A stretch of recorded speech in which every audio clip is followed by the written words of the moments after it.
تو پھر فرمائے تھے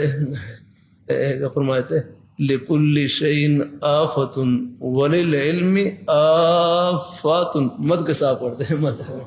کہ لِكُلِّ شَيْءٍ آفَةٌ وَلِلْعِلْمِ آفَاتٌ، اس کو مد کے ساتھ کھینچ دے رہا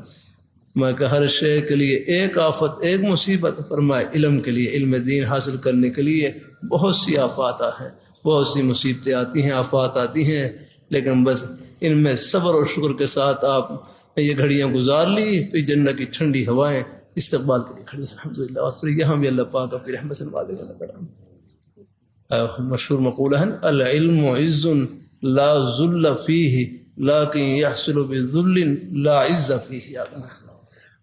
علم ایک ایسی عزت کا نام ہے جس میں ذلت کا نام و نشان نہیں ہے، لیکن حاصل ایسی ذلت سے ہوتا ہے۔ یہاں ذلت کا معنی ہے نفس کی پامالی یا رکھنا، لیکن حاصل ایسی ذلت سے ہوتا ہے کہ اس میں عزت کا نام و نشان نہیں، یعنی اپنے نفس کو پامال کرنا پڑتا ہے، نفسانی خواہشیں ہیں قربان کرنی پڑتی ہیں۔